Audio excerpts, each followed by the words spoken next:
Un homme déguisé en cheval entre dans le cimetière et disparaît. Quoi? Un homme déguisé en chevalier entre dans un cimetière et disparaît. Le mystère plane à Coulons.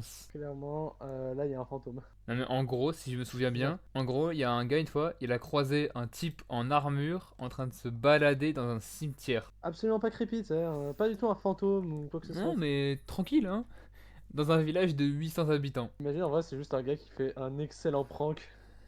Non mais t'imagines, tu te balades chez toi, tu tombes sur un mec, vous êtes 800 dans le village, hein, tout le monde se connaît, tu tombes sur un mec que tu ne reconnais pas, qui est déguisé, qui est en full armure médiévale et qui se balade dans le village. Et le pire dans l'histoire, c'est qu'il le fait à des périodes précises. Ah, le fourbe, il est excellent. Il fait un Halloween, comme ça tous les enfants ils ont peur, ils sortent plus. Ah, ce génie. T'as quoi? Oh T'as non, quoi? Le maire et son adjoint, ils ont essayé de le suivre en voiture, il a dégainé son épée. Oh, regarde mes créants, voulez-vous me suivre dans mon incroyable aventure? Il a dégainé son épée pour les intimider et il s'est barré dans le cimetière. Il est incroyable ce type. Je veux un orthographe. Je veux un autographe. Je veux un autographe. Oh là là. Il est Ils magnifique. ont appelé les gendarmes qui sont déboulés avec gilet pare-balles, casque et bouclier. Bien sûr qu'un gilet pare-balles servent contre une épée, mais ok. Les militaires passent alors une partie de la nuit à inspecter chaque ferme et maison en vain. Le mec a disparu. Chargé Chargé par par une une. vache, un randonneur passe près de 2 heures perché sur un pylône. Oh non! Le mec il a Non, paniqué, il a j'imagine grimpé pas. un pylône. Non, mais t'imagines, tu dois expliquer ça aux personnes qui s'occupent de l'urgence. Oui, alors en fait, je vous explique. Il y a une vache, elle s'est énervée, elle m'a foncé dessus et je suis dans un pylône maintenant. À l'aide. L'animal voulait protéger son veau caché dans les fourrés et n'a pas lâché le promeneur. Je vais t'enculer. Je vais te briser tes os, je vais te boire ton sang. Ah ouais, la daronne, elle est énervée là. Elle est très très énervée. Oh, t'as compris? On a la vidéo. Non, c'est pas vrai. Oh, il nous faut voir cette vidéo. La vache. Il est littéralement perché dans un pylône parce que la vache elle l'attend en bas.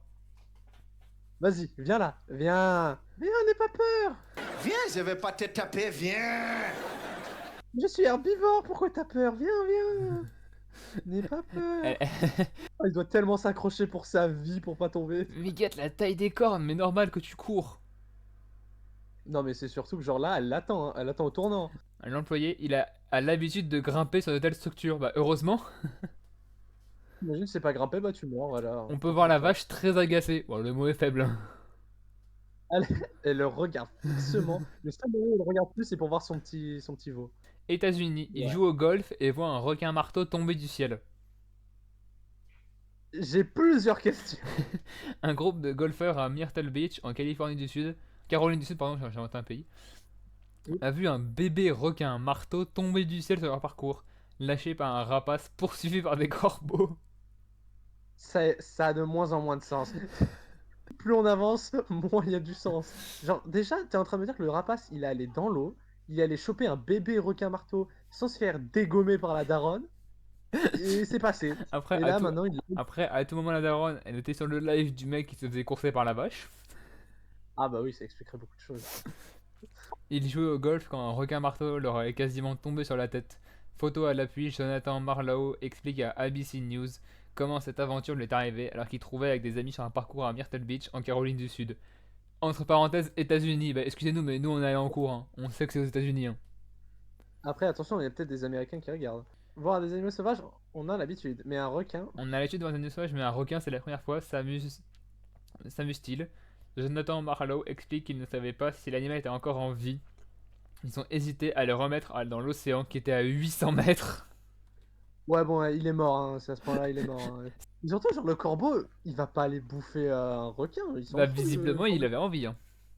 Il y a pas des miettes de pain là par terre, tu veux pas aller bouffer ça plutôt? Mais devant la probabilité qu'ils ne survivent pas au voyage et le doute qu'ils soient encore en vie, ils ont finalement renoncé à leur entreprise. À tout moment, le gosse est encore en vie, hein. Alors, Alors, théorie de Pentagon Pizza Meter quand la pizza devient un indicateur géopolitique. Cela pourrait être prêté à rien, mais certains internautes prennent la chose très au sérieux. Depuis des années, une théorie farfelue mais persistante attire l'attention. Et si les commandes de pizza autour du Pentagone annonçaient de grandes secousses géopolitiques? Parce que en oh, donc gros, ce serait j'ai déjà vu j'ai déjà vu grosso modo l'idée. En gros, lorsque le Pentagone il doit charbonner sa mère, tous les gars sont confinés à l'intérieur, donc ils commandent plein de pizzas pour manger. Et en gros, du coup, sur Google Maps, tu peux surveiller l'activité des restaurants aux alentours. Et s'il y a un pic de commande, c'est que le Pentagone il travaille dur.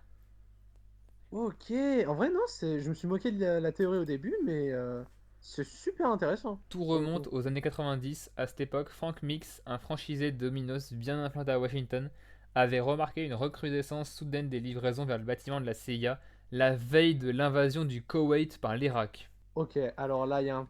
Ouf. Ah ouais, non, oui, c'est bien Ce plus qu'il sérieux pense que être ça, en une fait. coïncidence s'est répété plusieurs fois au fil des ans. Depuis, une poignée d'observateurs scrutent les alentours du Pentagone comme d'autres lisent les bulletins météo.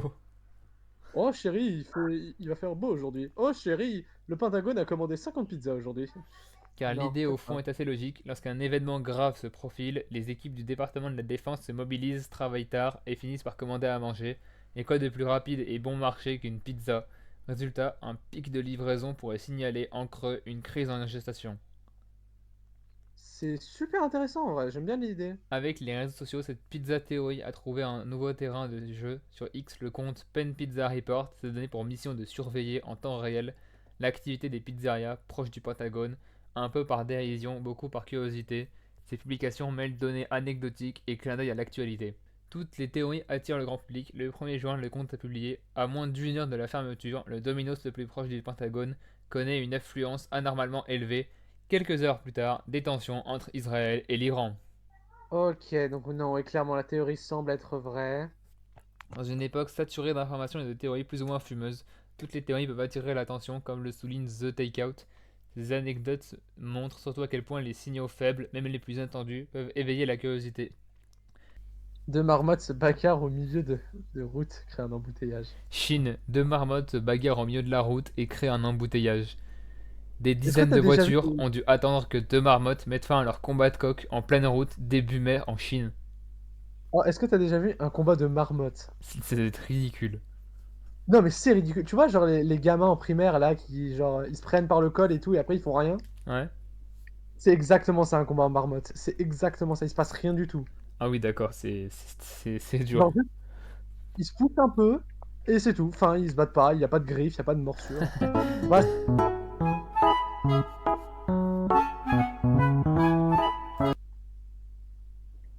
regarde, c'est ridicule, un combat de marmotte, hein. En plus, tu vois les muscles, ils sont présents, mais ça savent pas s'en servir. Ils sont là, ils ont fait la muscu, mais bon, pousser, c'est pas vraiment le truc à faire, quoi.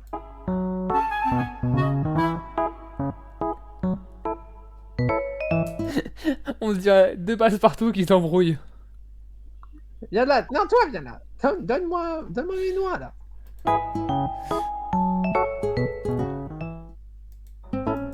Et le pire, c'est qu'ils ont attendu. Tu sais, ils auraient pu les décaler, genre, ça fait rien une marmotte. Mais ils sont attendus, ils ont voulu voir qui allait gagner. À quand un panneau, soyez prudents, combat de marmottes fréquent. Peut-être pas dans l'immédiat, mais les automobilistes ont assisté à une drôle de scène le 10 mai dans la province de Guingzhou. Sur un axe très fréquenté, ils se sont retrouvés bloqués à la faute de deux marmottes qui en étaient venues aux mains. Venu aux mains, grande définition, hein. Le trafic a été perturbé pendant quelques minutes, jusqu'à ce que les deux belligérants ne se séparent. D'accord, ce sera toi qui mettras le papier alu autour des tablettes de chocolat, aurait dit le vaincu après une source non officielle et que 20 minutes peine à se faire confier. Ok, ça c'est drôle. La dernière phrase est vraiment drôle pour le coup. Mais excuse-moi, mais get la gueule du fight quoi. C'est ça. On dirait deux nains qui se disputent. Mais vraiment, tu regardes des combats de marmotte, c'est en mode, ok, bah c'est quand vous vous battez quoi, parce que là il se passe rien. Tu vois, les dorsaux ils sont gainés, et en vrai, voir des marmottes debout ça fait bizarre. En fait, ils sont tellement musclés qu'ils sont peut-être plus musclés que certaines personnes.